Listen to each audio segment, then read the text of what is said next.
this is Danielle. This is day 2 of the spinal cord stimulator implant test drive. I am feeling better than I did last time I did the video, although I still have major pain in my back, shoulders, and neck. I did speak to mine, just so that you understand, is a Boston Scientific test drive of the equipment. So with them, they have a representative who has called me every day to make sure that I'm doing fine. And I talked to her about what I'm feeling, what's going on with it, and she's told me that everything I'm feeling is perfectly normal. Because they had to go in with the needles and the cords and everything, my neck, my back, my shoulders will be feeling stiff.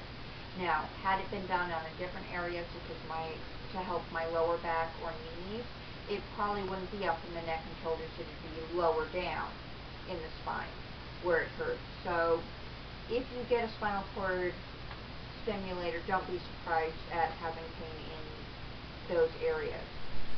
There's been swelling in my back, but it was not recommended for me to take any anti-inflammatories. So the only thing I can really do for it is an ice pack, which you want to make sure is wrapped up so that it doesn't leak all over your back. And the equipment, because, yeah, let's electrocute ourselves here. The back and muscle pain is supposed to go away by Sunday, which will be day 4 for me of the trial, which I really am looking forward to. It is not as bad today as it was yesterday, which shows that it's healing, it's getting better. As far as the actual stimulation, I wanted to kind of talk to you about that. It's kind of an odd sensation. About half of the time I'm feeling it, it feels like I'm touching tapestry weight velvet wherever I have the stimulation. So since I have it on my hands, it's almost like I'm petting fabric. But it also will be not just the tips of my hands, it'll be the back of my hands, my arms, my elbows, my shoulders. Sometimes it's also in my legs, which is just really, really kind of weird. The rest of the time, if I have the stimulator turned up much higher, it's kind of like that sensation you get if you sit on your foot and you let it fall asleep, and then you move it so it's got those kinds of pins and needles. But it's not painful. It's just a sensation. And since I have had this, when I am getting the stimulation, my pain goes down to 0, except for if I'm actually actively doing things that would hurt me, such as heavily typing or knitting or something like that. And then my pain goes up to a 3. But doing those activities used to throw my pain up to a 7 to 9 on the pain scale. And I would live my life being, if I did nothing, I was at a 5 to 7 on the pain scale. So this is a huge, huge improvement. One of the other things that's kind of weird about the test drive that I've been told the permanent one will not have is that depending on where I move my head or neck, the stimulation works or it doesn't. So I've got the stimulation turned on, but facing forward right here towards the camera, I'm not getting any stimulus. If I move my head, sometimes it takes a while to figure out where it is, I will get the stimulation. There it is. There we go. Now I've got it sending signals through my arm. So it's kind of weird at times and you have to really get used to it, because I'll go from talking and suddenly it's like, ooh, there it is again. Ooh, it's gone. Nope, back, gone, back, gone. So it's interesting how your exact head positioning will determine. Now, the permanent one is not supposed to have these problems. It's just because the temporary one is designed only to be temporary. They're not really anchored in your spine the same way. So I really look forward to the day that I'll have the permanent one, and I won't have to worry about where my head is facing.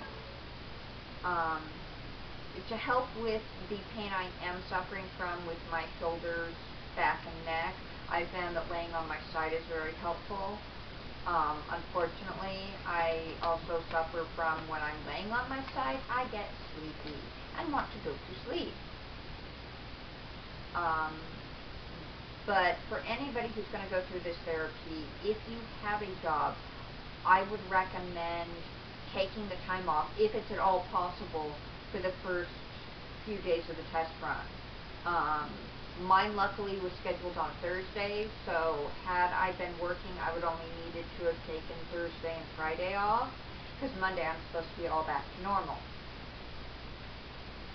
I'm told that with the permanent one, with the back pain and soreness, that you should expect that for the first 2 weeks, because they're not just putting the equipment, they're not just doing the needles to run the wires through and taping everything to your back. They then have to make an incision in your spine to put the other ends of the cables down through your back, and then do another incision around the back of the hip, upper buttocks area, and put the box in there.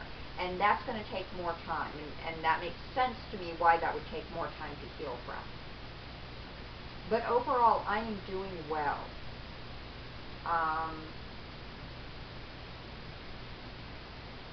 Really wish I knew what kind of questions people would think of. I'm trying to remember what questions I had before I had this, so that I could answer them for you. But as it stands, I would say that this so far is a very successful trial, and I'm looking forward to getting the permanent one. I know that not everybody has a successful trial because everybody's pain is so individualized, but after everything I've been through, it seems like we finally found what works for me. It is unusual trying to do things with my fingertips, because I've got stimulation going to my fingertips. So typing, sometimes I'll type and I don't even realize that I didn't fully press down on the keyboard to push all of the buttons, because I'm getting the sensation in my fingertips. But that is supposed to go away as I use the stimulator more and more. But I guess that's it for today, and I'll see you guys tomorrow.